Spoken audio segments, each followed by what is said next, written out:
New York City's Stern Stewart and Company uses a totally different system based on economic principles rather than accounting principles to determine a company's value. The theory he and his partner Bennett Stewart created focuses on how companies can create wealth with their capital, thus increasing the shareholders' value. Whether or not wealth is created or destroyed is based upon the decisions management make for the company. Mr. Stern has very definite ideas about how companies should be evaluated. And that is that the value of a company is really based on just two things. One is how well it is expected to perform, that is the magnitude of returns that will be generated in the future. And the second thing should be the required rate of return based on the risk in achieving the returns. So you've got risk and reward, essentially, in that model. Although Stern Stewart's theory of evaluation is catching on in big business, it eschews some of the widely accepted accounting standards that businesses and investors have relied upon for so long.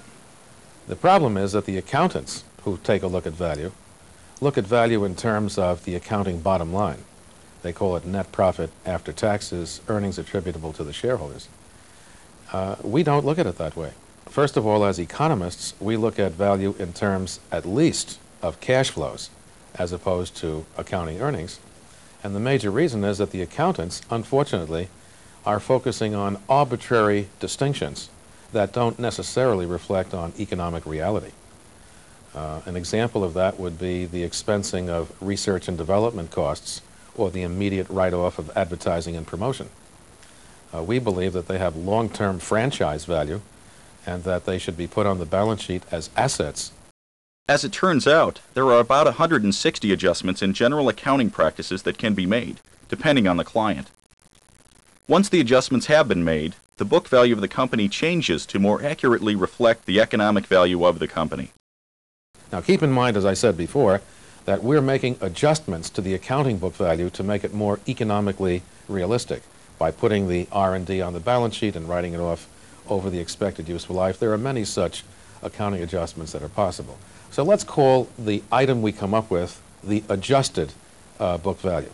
What we're looking at is the value that is created in the firm above that figure. Now we call that premium value market value added, MVA, market value added. Some of us even call it management value added. It's the value that has been created because of the quality of management to earn superior rates of return above the required return for risk. Market value added is defined mathematically as the market value of the company, calculated as the market value of equity plus the book value of debt, minus all of the capital investors have provided, including loans, retained earnings, and paid-in capital. More simply put, MVA is the difference between what investors have put into the company and what they could get for the company if they sold the company in today's market. Hopefully that number is positive, which would indicate that the management has increased the value of its capital, thus creating shareholder wealth. MVA can be negative, however, suggesting that management has destroyed shareholder wealth. It turns out that that MVA is of very great importance to shareholders because it represents premium value created. But the problem is you cannot use it as a basic concept in valuation, because it only measures the value at the consolidated level of the company. If you want to go down deep into a company to find out what caused the value to take place, you need to have a measure of performance for the operations of the firm.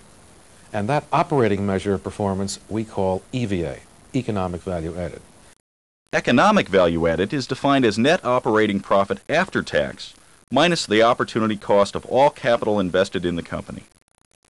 Because EVA is based on net profit, and not a market valuation like MVA, EVA measures the performance of the company itself during the period in which it was measured. Unlike EVA, which is solely an internal evaluation of a company's performance in a certain period, MVA, which is based on a company's market value, is affected by the external forces of the marketplace. For example, 75% of a company's market value is determined by factors unrelated to the company's performance. The general state of the world, interest rates, inflation, economic expectations, and industry conditions all factor into the market value of a company. So it is possible that market value and thus MVA is the result of all kinds of factors that are not just driven by the company's own performance. And the question is, to what extent do you want to use tools that are based on factors that are so, at times, unrelated to what the company is about? That's also one of the major advantages, then, of looking at EVA. MVA, the market value added based on the market value of the company, is a function of all of these extraneous issues. That's 75% that has maybe nothing to do with the company, okay? EVA, on the other hand, is a direct operating measure. And that's why it is so helpful to use EVA rather than MVA as a basis for measuring management's real performance, because it essentially is insulated from all of these non-company specific factors.